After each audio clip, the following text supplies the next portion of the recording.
राष्ट्रीय शिक्षा नीति 1986 के अंतर्गत अब हम लोग पढ़ते हैं मुक्त विश्वविद्यालय तथा दूरस्थ शिक्षा क्या है इसके बारे में।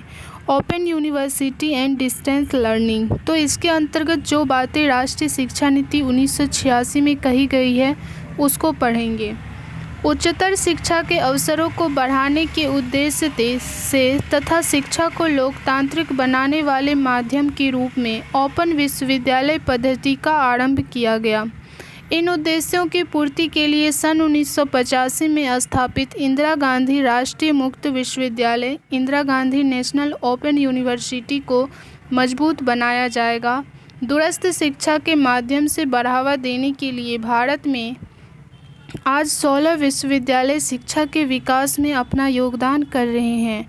उत्तराखंड में वर्ष 2005 में स्थापित उत्तराखंड मुक्त विश्वविद्यालय हल्द्वानी आज स्नातक व स्नातकोत्तर उपाधि प्रदान करने के साथ पीएचडी व शोध कार्य करके राष्ट्र के विकास में अपना योगदान कर रहा है। इसके माध्यम से उन लोगों के लिए शिक्षा के द्वार खुल गए हैं जिनको किसी कारण से अपनी शिक्षा बीच में छोड़नी पड़ी। वे दूरस्थ शिक्षा के माध्यम से अपनी शिक्षा पूरी कर रहे हैं। तो भारत में अभी 16 विश्वविद्यालय जो हैं वो ओपन यूनिवर्सिटी हैं, मुक्त विश्वविद्यालय हैं। उसमें से एक है उत्तराखंड मुक्त विश्वविद्यालय हल्द्वानी आज स्नातक व स्नातकोत्तर उपाधि प्रदान करने के साथ साथ जो है यहाँ पीएचडी व शोध कार्य करके राष्ट्र के विकास में अपना योगदान कर रहे हैं। तो ये दूरस्थ शिक्षा के माध्यम से अपनी शिक्षा पूरी कर रहे विद्यार्थियों के लिए बनाई गई है। उसके बाद है ऑपरेशन ब्लैक बोर्ड योजना। ऑपरेशन ब्लैक बोर्ड योजना, ऑपरेशन ब्लैक बोर्ड प्लान क्या है इसके बारे में पढ़ते हैं। ऑपरेशन ब्लैक बोर्ड योजना के अनुसार कम से कम 2 कमरों, 1 बारांडे और 2 शौचालयों के पक्के भवन, 2 शिक्षक जिनमें यथासंभव 1 महिला शिक्षक होगी, पुस्तकालय सामग्री, शिक्षण अधिगम सामग्री, ब्लैक बोर्ड, चौक, डस्टर, नक्शे, विज्ञान किट, टाट पट्टी, खेल के मैदान और खेल सामग्री उपलब्ध कराई जाएगी। ऐसे बच्चे जो किसी कारण औपचारिक शिक्षा केंद्रों पर नहीं जा पाते हैं उनके लिए निरौपचारिक शिक्षा केंद्र नॉन फॉर्मल एजुकेशन सेंटर खोले जाएंगे। आज शिक्षा में बढ़ावा देने के लिए बच्चों को पका भोजन प्रदान किया जा रहा है। तो ये एक तरह से ऑपरेशन ब्लैक बोर्ड योजना इसी के तहत था कि जहाँ जो है 1-2 कमरे होंगे, 1 बरामदे होंगे, 2 शौचालय के पक्के भवन होंगे, 2 शिक्षक होंगे, उसमें 1 शिक्षक महिला होगी, पुस्तकालय सामग्री, शिक्षण अधिगम सामग्री जैसे ब्लैक बोर्ड, चौक, डस्टर, नक्शे, विज्ञान किट, टाट पट्टी, खेल के मैदान, खेल सामग्री उपलब्ध कराई जाएगी। तो ये एक तरह से ऑपरेशन ब्लैक बोर्ड के नाम से जाना जाता है और ये एक तरीके से निरौपचारिक शिक्षा केंद्र है, यानी जो बच्चे औपचारिक शिक्षा केंद्रों पर नहीं जा सकते उसके लिए। आगे स्वमूल्यांकन हेतु प्रश्न है, इसे करते हैं। पहला है राष्ट्रीय शिक्षा नीति 1986 में प्राथमिक शिक्षा यानी कक्षा 1 से 5 को कब तक सर्वसुलभ बनाने की घोषणा की गई है। तो इसे जो है 1995 तक की बात की गई थी। तो इसका आंसर हम लोग देख लेते हैं। 1990 1 से जो 5 तक के बच्चे हैं उसके लिए 1990 था और 6 to 8 के बच्चे के लिए जो था 1995 तक का लक्ष्य रखा गया था। तो दूसरे नंबर का हो जाएगा राष्ट्रीय शिक्षा नीति 1986 में उच्च प्राथमिक शिक्षा जो 6 से 8 तक की कक्षा है को कब तक सर्वसुलभ बनाने की घोषणा की गई थी। तो इसको जो है 1995 तक की बात की गई थी इसमें, और पहले नंबर में जो था कक्षा 1 से 5 तक की, तो इसको 1990 के लिए रखा गया था। तो पहले नंबर का आंसर हो जाएगा ऑप्शन नंबर ए और दूसरे नंबर का जो है आंसर हो जाएगा ऑप्शन नंबर बी 1995। तीसरे नंबर में है प्रारंभ में ऑपरेशन ब्लैक बोर्ड योजना किस स्तर के विद्यालयों के सुधार हेतु बनाई गई थी। तो प्रारंभ में जो है प्राथमिक एवं उच्च प्राथमिक के लिए बनाई गई थी। चलिए आंसर देख लेते हैं एक बार। तो प्राथमिक के लिए बनाई गई थी, सिर्फ प्राथमिक के लिए। Option number A. प्रारंभ में ऑपरेशन ब्लैकबोर्ड योजना किस स्तर के विद्यालयों के सुधार हेतु बनाई गई थी? तो इसका आंसर हो जाएगा प्राथमिक, option number A. 4th number पर है राष्ट्रीय शिक्षा योजना 1986 में 1995 तक कितने प्रतिशत छात्र या छात्राओं को व्यावसायिक धारा में लाने की घोषणा की गई थी? तो इसमें या तो 50 होगा या 75। आंसर देख लेते हैं, 25 है। तो 1986 में जो है 1900 राष्ट्रीय शिक्षा योजना जो आई 1986 में, इसमें जो है 1975 तक 25% छात्र छात्राओं को जो है व्यावसायिक धारा में लाने की घोषणा की गई थी। इसे हम ऊपर देख सकते हैं।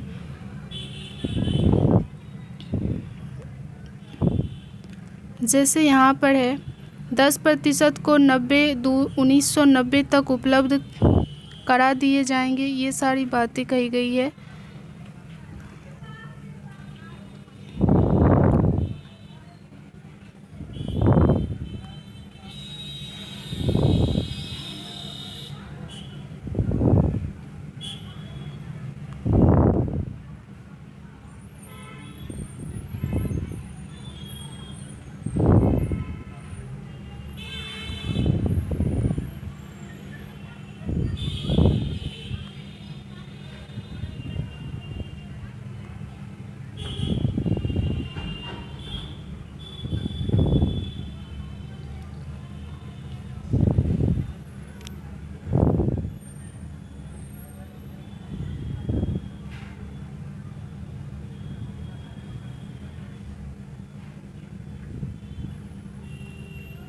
तो इसमें यही कही गई है कि जो है 25% छात्राओं को जो है व्यावसायिक धारा में लाने की घोषणा की गई है। इसे हम लास्ट में पढ़ेंगे अगले वाले पार्ट में।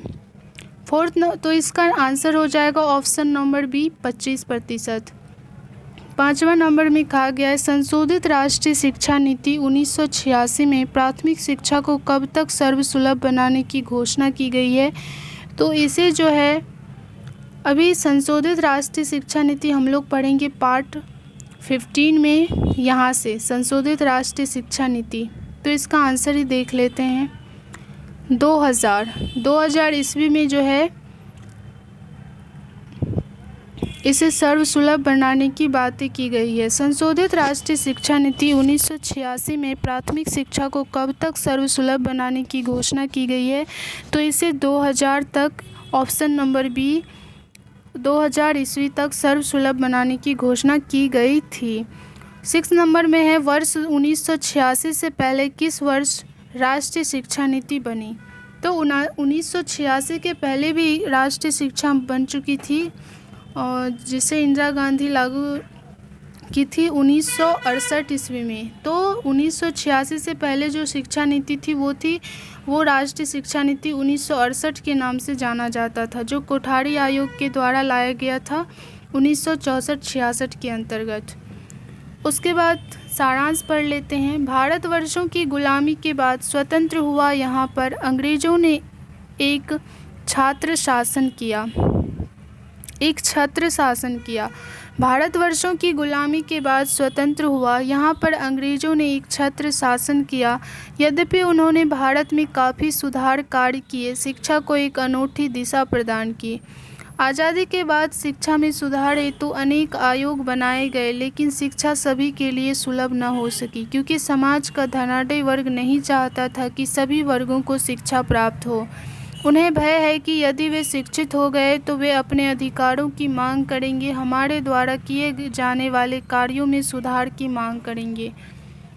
लेकिन तत्कालीन सरकार ने सभी के लिए शिक्षा के द्वार खोलने का प्रयास किया और वर्ष 1986 में नई राष्ट्रीय शिक्षा नीति बनाई गई। इसमें सरकार ने प्रयास किया कि सभी वर्गों के बच्चों को घर के पास 1 किलोमीटर की दूरी पर शिक्षा प्राप्त हो। घर से 1 किलोमीटर पर प्राथमिक विद्यालय व 3 किलोमीटर की दूरी पर जूनियर विद्यालय की स्थापना की गई। जहां पर प्रशिक्षित अध्यापकों की नियुक्ति भी की गई। लेकिन सरकार के अधिकारियों ने सरकारी विद्यालयों के चारों ओर खुलने वाले प्राइवेट स्कूलों को मान्यता देकर कुकुरमुत्तों की तरह उनको स्थापित कराकर सरकारी स्कूलों की शिक्षा को समाप्त करने का षड्यंत्र किया है। क्योंकि समाज का जब जागरूक नागरिक अपने बच्चों को नहीं पढ़ाएंगे, तब सरकारी विद्यालयों में शिक्षक की गतिविधियों से उनको कोई लेना देना नहीं है। आज शिक्षक सरकारी कार्यों का बहाना बनाकर विद्यालय से गायब रहते हैं। जब तक इन प्राइवेट विद्यालयों को बंद नहीं किया जाता, तब तक ना तो सरकारी विद्यालयों को बच्चे मिलेंगे, ना ही समाज उन्नति कर सकता है। यह पूंजीपति वर्ग की बहुत सोची समझी चाल है, क्योंकि शिक्षा प्राइवेट होने पर आम आदमी का बच्चा शिक्षा प्राप्त नहीं कर पाएगा। तो ये बातें सारांश में कही गई थी। अब शब्दावली पढ़ते हैं। शिक्षा की विषय वस्तु और प्रक्रिया में नया मोड़, reorienting the content and process of education, इसके बारे में समझते हैं। सांस्कृतिक मूल्यों और वैज्ञानिक सोच में समन्वय करने पर बल दिया गया है। मूल्यों की शिक्षा और भारतीय भाषाओं के विकास के साथ साथ गणित और विज्ञान की शिक्षा पर बल दिया गया है, और स्वास्थ्यवर्धक क्रियाओं, खेल कूद आदि पर बल दिया गया है। और अंत में शिक्षा प्रणाली एवं मूल्यांकन प्रक्रिया में सुधार के लिए सुझाव दिए हैं। ब्लैक बोर्ड योजना क्या है? तो ब्लैक बोर्ड योजना के अंतर्गत प्राथमिक विश्वविद्यालयों की न्यूनतम आवश्यकताओं 2 कमरों का भवन, फर्नीचर, शिक्षण सामग्री, पुस्तकालय सामग्री, खेल सामग्री और कम से कम 2 शिक्षकों की पूर्ति करने और इन सब के लिए धनराशि जुटाने का संकल्प किया गया था। तो ये ब्लैक बोर्ड योजना थी। स्वमूल्यांकन हेतु प्रश्नों के उत्तर, संदर्भ ग्रंथ सूची। अब निबंधनात्मक प्रश्न है। तो इसमें सबसे पहला प्रश्न है, राष्ट्रीय शिक्षा नीति 1986 का विस्तृत वर्णन कीजिए। तो राष्ट्रीय शिक्षा नीति 1986 जो है, इसके बारे में हम लोग वर्णन कर सकते हैं कि ये कैसे लागू हुआ, किस प्रक्रिया के द्वारा इसे लाया गया। तो इसे हम लोग यहाँ से लिख सकते हैं प्रस्तावना से। प्रस्तावना में राष्ट्रीय शिक्षा नीति को जो है लिख सकते हैं। भारत देश सदियों तक अधीन रहा, जिसके कारण भारत की शिक्षा व्यवस्था चरमरा गई थी। इस शिक्षा व्यवस्था को पटरी पर लाने के लिए स्वतंत्रता के बाद अनेक नीतियों का निर्माण किया गया, लेकिन समय व सरकार बदलने के साथ आधारभूत नीतियों को लागू नहीं किया जा सका। तो जो केंद्र में सरकार थी, कांग्रेस की सरकार थी, उन्होंने 10+2+3 शिक्षा संरचना को लागू की। उससे पहले 1968 की जो थी शिक्षा नीति लागू थी। 1977 में मोरारजी देसाई की सरकार आई जनता दल सत्तारूढ़ से। उन्होंने जो है 10+2+3 की जगह 8+4+3 शिक्षा संरचना का विचार प्रस्तुत किया। उसके बाद 1979 में पुनः जो है 1980 में कांग्रेस फिर सत्ता में आई और उन्होंने जो है राष्ट्रीय शिक्षा नीति 1968 के अनुपालन पर ही जोर दिया। उसके बाद इंदिरा गांधी जी की हत्या के बाद उनके बेटे राजीव गांधी को प्रधानमंत्री बनाया गया। युवा प्रधानमंत्री जो राजीव गांधी थे, इन्होंने कुछ संशोधन किया और जो है पूरे भारत में शिक्षा का सर्वेक्षण कराया। उसे शिक्षा की चुनौती नीति संबंधी परिप्रेक्ष्य नाम दिया गया, जो 1983 में प्रकाशित किया। इस दस्तावेज में भारतीय शिक्षा की 1951 से लेकर 1983 तक की प्रगति यात्रा का सांख्यिकी वर्णन, उसकी उपलब्धियों एवं असफलताओं का यथार्थ चित्रण किया गया। इसी क्रम में 1986 में जो है इस सुझाव को संसद के बजट अधिवेशन 1986 में प्रस्तुत किया। फिर जो है संसद के पास कराने के बाद इसे मई 1986 में प्रकाशित किया गया। तो इस प्रकार से जो राष्ट्रीय शिक्षा नीति 1986 लागू हुआ और इसका जो है कार्य योजना नामक दस्तावेज भी प्रकाशित किया गया। इसे जो है मेघना चार्ट साबित किया गया और इसे शिक्षा का मेघना चार्ट कहा गया। तो यहाँ से हम लोग राष्ट्रीय शिक्षा नीति 1986 के बारे में लिख सकते हैं। उसके बाद नेक्स्ट क्वेश्चन है, राष्ट्रीय शिक्षा नीति 1986 की कार्य योजना का विस्तृत वर्णन कीजिए। तो राष्ट्रीय शिक्षा नीति 1986 की जो कार्य योजना है उसको जो है भागों में विभाजित किया गया था, जो हम लोग पढ़ चुके हैं यहाँ से। ये तो तत्व है। इससे पहले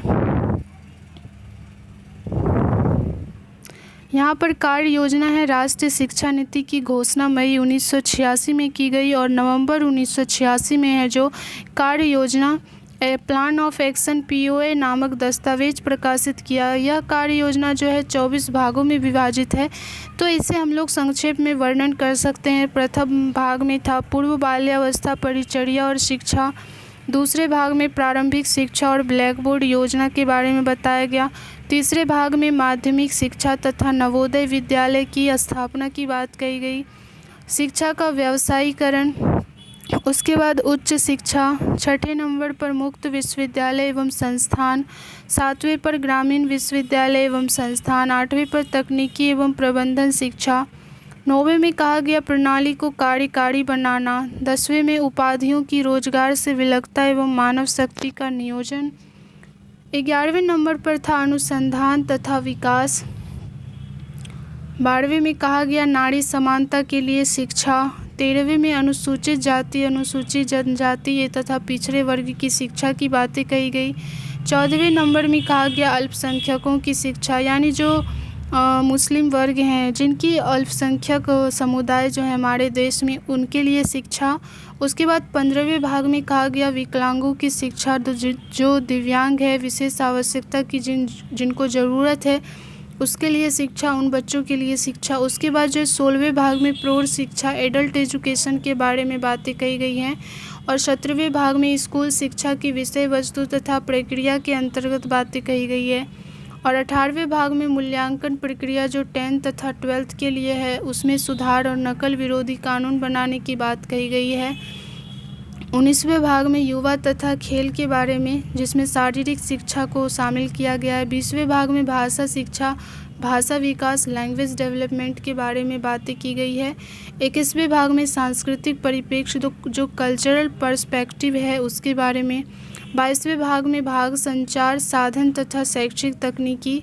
23वें भाग में शिक्षक एवं उनका प्रशिक्षण और 24वें भाग में जो है शिक्षा का प्रबंध। इतनी सारी बातें जो है 24 भागों के अंतर्गत कही गई है राष्ट्रीय शिक्षा नीति जो की कार्य योजना जो है उसके अंतर्गत, जो 1986 मई 1986 में लागू हुआ था और कार्य योजना जो है नवंबर 1986 में बनाई गई। नेक्स्ट क्वेश्चन है 3 नंबर, राष्ट्रीय शिक्षा नीति 1986 में प्राथमिक शिक्षा के संबंध में क्या प्रस्ताव किए गए हैं, वर्णन कीजिए। तो जितनी भी राष्ट्रीय शिक्षा नीति में 12 भाग में जो दस्तावेज दिए गए थे उसमें जो प्राथमिक शिक्षा के संबंध में कही गई है वो सारे पॉइंट हम लोग यहाँ से लिख सकते हैं। तो चलिए एक बार देखते लेते हैं। राष्ट्रीय शिक्षा नीति 1986 के अंतर्गत जो दस्तावेज प्रस्तुत की गई थी यहाँ से 12 भागों में विभाजित है। यहाँ पर जो है राष्ट्रीय शिक्षा नीति में जो है शिक्षा का सार और उसकी भूमिका, शिक्षा प्रणाली, समानता के लिए शिक्षा, शिक्षा का पुनर्गठन, शिक्षा व्यवस्था,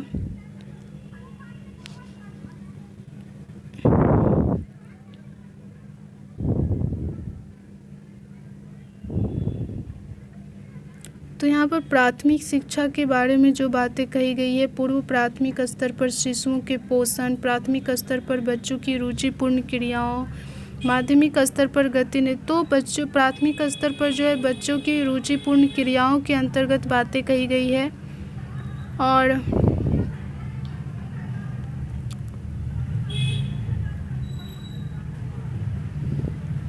तो बस इतनी सी ही।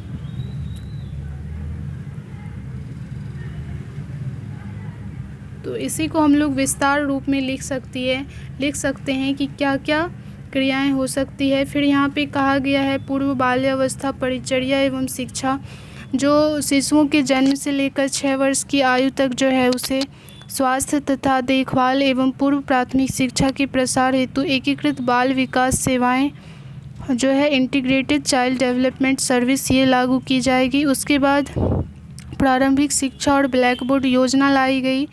उसके बाद और भी है शिक्षा का व्यवसायीकरण, ये तो नहीं होगा। तो यही 3-4 पॉइंट को हम लोग व्याख्या करके लिख सकते हैं कि इसके अंतर्गत क्या क्या चीज़ें आ सकती है।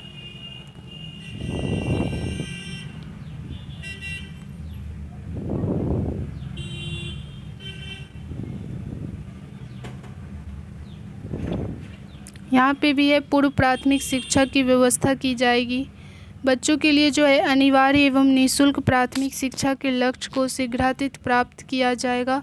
तो उसमें जो है प्राथमिक शिक्षा को सर्वसुलभ बनाया जाएगा। इसके लिए जो है 90% बच्चों को 1 किलोमीटर की दूरी पर प्राथमिक विद्यालय उपलब्ध है और शेष 10% को 1990 तक उपलब्ध करा दिए जाएंगे, ऐसी बातें कही गई थी। उसके बाद 1995 तक 11 से 14 आयु वर्ग के 100% बच्चों को भी उच्च प्राथमिक शिक्षा सुलभ करा दी जाएगी, ऐसा बातें कही गई थी। तो प्राथमिक विद्यालयों की दशा में सुधार किया जाएगा।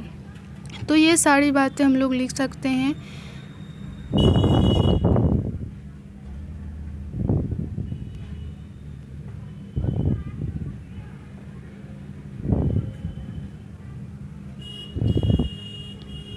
उसके बाद जो ब्लैक बोर्ड योजना आई थी वो भी प्राथमिक शिक्षा के लिए ही थी।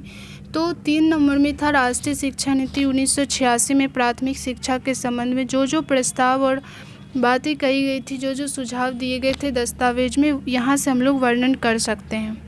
आगे है क्वेश्चन, राष्ट्रीय शिक्षा नीति 1986 में शिक्षकों के स्तर को उठाने के संबंध में क्या प्रस्ताव किए गए हैं। तो शिक्षकों के जो है स्तर को उठाने के लिए उनके वेतनमान में वृद्धि, उनके जो है प्रमोशन में वृद्धि करने के लिए बातें कही गई थी। उन्हें जो है प्रशिक्षण देना, उसके लिए प्रशिक्षण केंद्र का निर्माण करना, जैसे राज्य स्तर पर और भारतीय केंद्र स्तर पर, उसके बाद जिला स्तर पर जिला शिक्षा परिषद का निर्माण, डायट सिटी, ये सब बातें कही गई थी जो हम लोग लिख सकते हैं वहाँ से। उसके बाद 5 नंबर पर है राष्ट्रीय शिक्षा नीति 1986 में प्रौढ़ एवं सतत शिक्षा के संबंध में क्या प्रस्ताव किए गए हैं। तो क्वेश्चन नंबर 4 और 5 के बारे में चलिए हम लोग देख लेते हैं। शिक्षक के लिए और प्रौढ़ शिक्षा के लिए क्या बातें कही गई थी। तो सबसे पहले तो यहाँ से हम लोग देख सकते हैं सतत शिक्षा की बातें और प्रौढ़ शिक्षा कार्यक्रम जो 5 नंबर में था, उसका आंसर हम लोग यहाँ से लिख सकते हैं। प्रौढ़ शिक्षा को राष्ट्रीय लक्ष्यों से जोड़ा जाएगा और 15 से 35 आयु वर्ग के प्रौढ़ों को साक्षर बनाने के लिए सरकारी और गैर सरकारी संगठनों का उपयोग किया जाएगा। औद्योगिक एवं व्यापारिक प्रतिष्ठानों को इनमें कार्यरत निरक्षर प्रौढ़ों को साक्षर बनाने का उत्तरदायित्व सौंपा जाएगा। प्रौढ़ शिक्षा के दूसरे पक्ष अद्यतन जानकारी हेतु सतत शिक्षा की व्यवस्था की जाएगी। तो ये प्रौढ़ शिक्षा के प्रचार एवं प्रसार में जनसंचार के साधनों का भी प्रयोग किया जाएगा। तो ये सारी बातें कही गई। उसके बाद जो सतत शिक्षा की व्यवस्था की जाएगी उसमें कहा गया था युवा वर्ग, गृहिणियों, किसानों, व्यापारियों और विभिन्न उद्योगों में कार्यरत व्यक्तियों को उनके क्षेत्र की अद्यतन जानकारी देने हेतु सतत शिक्षा की व्यवस्था की जाएगी और इसके लिए खुली शिक्षा और दूर शिक्षा की व्यवस्था की जाएगी। तो ये बातें कही गई थी, तो इसका आंसर हम यहाँ से लिख लेते हैं। तो अब शिक्षकों के बारे में जो कही गई थी वो कहा गया था कि शिक्षकों के स्तर और शिक्षक प्रशिक्षण में सुधार किया जाएगा। तो यहाँ से हम लोग लिख सकते हैं जैसे जिला स्तर पर डायट और जो है शिक्षक महाविद्यालय की स्थापना की जाएगी सिटी माध्यमिक शिक्षक प्रशिक्षण के लिए। तो ये सारी व्यवस्था की गई थी। उसके बाद जो है शिक्षकों के वेतनमान बढ़ाए जाएंगे, सेवा शर्तों को आकर्षक बनाया जाएगा, पूरे देश में समान कार्य के लिए जो समान वेतनमान के सिद्धांत को लागू किया जाएगा। सेवाकालीन जो शिक्षक हैं उसको भी उसके प्रशिक्षण में भी सुधार किया जाएगा। तो यहाँ से जो है शिक्षक के लिए बातें कही गई थी और प्रौढ़ शिक्षा एवं सतत शिक्षा के बारे में। अब नेक्स्ट क्वेश्चन 6 नंबर का देखते हैं। 6 नंबर में है निम्नलिखित पर संक्षिप्त टिप्पणी लिखिए। तो हम लोग लिख सकते हैं ऑपरेशन ब्लैक बोर्ड के बारे में, नवोदय विद्यालय क्या है उसके बारे में, खुले विश्वविद्यालय क्या होते हैं उसके बारे में, जिला शिक्षा एवं प्रशिक्षण संस्थान क्या है इसके बारे में। एक बार देख लेते हैं नवोदय विद्यालय। ये तो हम लोगों ने पढ़ा है जिला शिक्षा एवं प्रशिक्षण संस्थान, तो जिला के अंतर्गत आता है जहाँ शिक्षक को प्रशिक्षण दिया जाता है संस्थान में सेवाकालीन एवं सेवा पूर्व। उसके बाद हम लोग देखते हैं 1 नंबर में ऑपरेशन ब्लैक बोर्ड क्या था। ऑपरेशन ब्लैक बोर्ड के अंतर्गत जो है 2 कमरे का, 1 बरामदे का, पुस्तकालय, खेल सामग्री और 2 शिक्षक की आवश्यकता के अंतर्गत जो संस्था चालू किया गया था उसकी योजना बनाई गई थी कि ऐसी संस्थाएं स्थापित की जा सकती है शिक्षा को बढ़ावा देने के लिए। उसके बाद खुले विश्वविद्यालय क्या है, जो दूरस्थ शिक्षा यानी जो घर से बैठकर या फिर विद्यालय जाना नहीं चाहते हैं, पढ़ना नहीं चाहते, वो दूरस्थ शिक्षा से भी स्नातक और स्नातकोत्तर कर सकते हैं। इसके लिए ये खुले विश्वविद्यालय की स्थापना की गई थी और इसमें अपना योगदान दे सकते हैं। तो ये हो गया। अब नवोदय विद्यालय देख लेते हैं क्या है। इसके अंतर्गत भी बातें कही गई है। नवोदय विद्यालय वो होता है जहाँ बच्चों को जो है, जो मेधावी छात्र हैं उसके लिए जो है इसमें विशेष सुविधाएं होती है।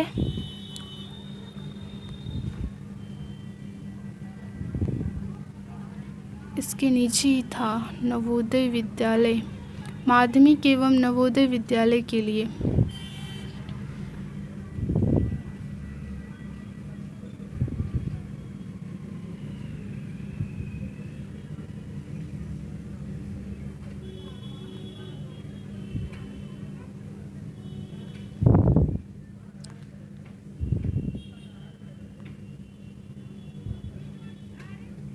देखिए यहाँ पे कहा गया इस माध्यमिक शिक्षा का पुनर्गठन किया जाएगा। इस राष्ट्रीय शिक्षा नीति के 5वें भाग में घोषणा की गई थी। जो नवोदय विद्यालय स्थापित किया जाएगा जो अन्य विद्यालयों के लिए आदर्श विद्यालय होगा, यानी यहाँ +2 पर सामान्य शिक्षा के साथ साथ क्षेत्र विशेष की आवश्यकता अनुसार व्यावसायिक शिक्षा की व्यवस्था की जाएगी और यह प्रयत्न किया जाएगा कि 1995 तक इस व्यावसायिक वर्ग में 25% छात्र छात्राएं शिक्षा ग्रहण करें। तो नवोदय विद्यालय वही होता है जहां सुविधाएं दी जाती है, जो मेधावी छात्र होते हैं उसे व्यावसायिक शिक्षा भी प्रदान की जाती है। तो यहाँ से हम लोग लिख सकते हैं नवोदय विद्यालय के बारे में जो बातें कही गई थी। उसके बाद यहाँ भी है 3य भाग में माध्यमिक शिक्षा तथा Navodaya Vidyalaya, secondary education and Navodaya Vidyalaya. माध्यमिक शिक्षा के प्रसार एवं उन्नयन के लिए आवश्यकता अनुसार माध्यमिक स्कूल खोलने, सभी माध्यमिक स्कूलों की दशा सुधारने, माध्यमिक स्तर पर खुली शिक्षा की व्यवस्था करने। तो यहाँ से हम लोग को ये सब नहीं लिखना है, बस नवोदय विद्यालय क्या है इसके अंतर्गत बातें कहनी है। उसके बाद जो है ये सारी बातें भी लिख सकते हैं कि राष्ट्रीय शिक्षा नीति के अंतर्गत ये सारी बातें नवोदय विश्वविद्यालय के अंतर्गत नवोदय विद्यालय के अंतर्गत कही गई थी। तो ये इस पर हम लोग टिप्पणी कर सकते हैं। उसके बाद नेक्स्ट क्वेश्चन है, राष्ट्रीय शिक्षा नीति 1986 में निम्नलिखित के संबंध में क्या प्रस्ताव किए गए हैं, लिखिए। तो प्राथमिक शिक्षा का सार्वभौमिकरण करने के लिए क्या क्या बातें कही गई थी, माध्यमिक शिक्षा का व्यवसायीकरण करने के लिए क्या बातें कही गई थी। इसमें कहा गया था व्यवसाय को बढ़ावा देने के लिए, यानी विज्ञान, सामाजिक विज्ञान जो भी विषय हैं उसमें व्यवसायीकरण करने की बातें की गई थी। उसके बाद त्रिभाषा सूत्र के बारे में, शिक्षा योजना को कारगर बनाना, शैक्षिक अवसरों की समानता की बातें जो कही गई थी। परीक्षा एवं मूल्यांकन में जो है कि 10 से 12 के लिए जो है परीक्षा का जो मूल्यांकन एवं परीक्षा की बातें की गई थी। उसके बाद जो नकल करने के लिए भी नीति और कानून बनाने की बात कही गई थी। तो यहाँ से हम लोग लिख सकते हैं, ये सब दिया हुआ है यहाँ पे राष्ट्रीय शिक्षा नीति 1986 के दस्तावेज़ों में, जो हम लोग यहाँ से लिख सकते हैं। देखिए यहाँ परीक्षा प्रणाली और मूल्यांकन प्रक्रिया में सुधार किया जाएगा, ये बातें कही गई थी जो हम यहाँ से लिख सकते हैं। उसके बाद तकनीकी एवं प्रबंध शिक्षा में सुधार किया जाएगा। उसके बाद था व्यवसायीकरण, तो शिक्षा प्रशासन का विकेंद्रीयकरण यहाँ से देख सकते हैं।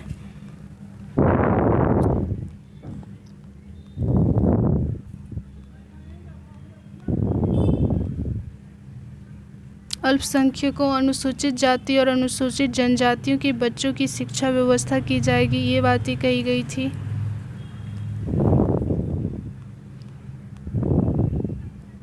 तो ये सारी बातें हम लोग यहाँ से लिख सकते हैं।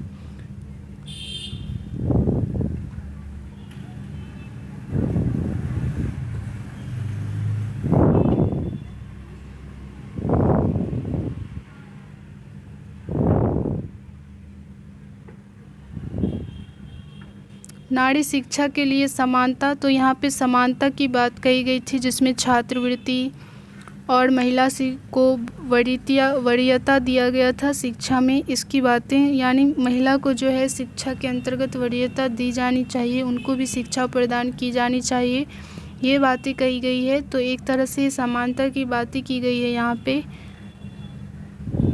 उसके बाद था शिक्षा का व्यवसायीकरण, तो यहाँ पे देख सकते हैं चतुर्थ भाग में है शिक्षा का व्यवसायीकरण, वोकेशनलाइजेशन ऑफ एजुकेशन। तो यहाँ पर था प्रारंभ से ही कार्यान्वयन पर बल देने, +2 के लिए विभिन्न प्रकार के व्यावसायिक पाठ्यक्रम तैयार करने और उपेक्षित वर्गों के बच्चों के लिए अलग से विशेष व्यावसायिक संस्थान स्थापित करने पर बल दिया गया। तो ये एक तरीके से शिक्षा का जो है व्यवसायीकरण किया गया, यहाँ पे उसकी बातें कही गई है। तो यहाँ से हम लोग सारे पॉइंट लिख सकते हैं, सभी बातें कही गई है।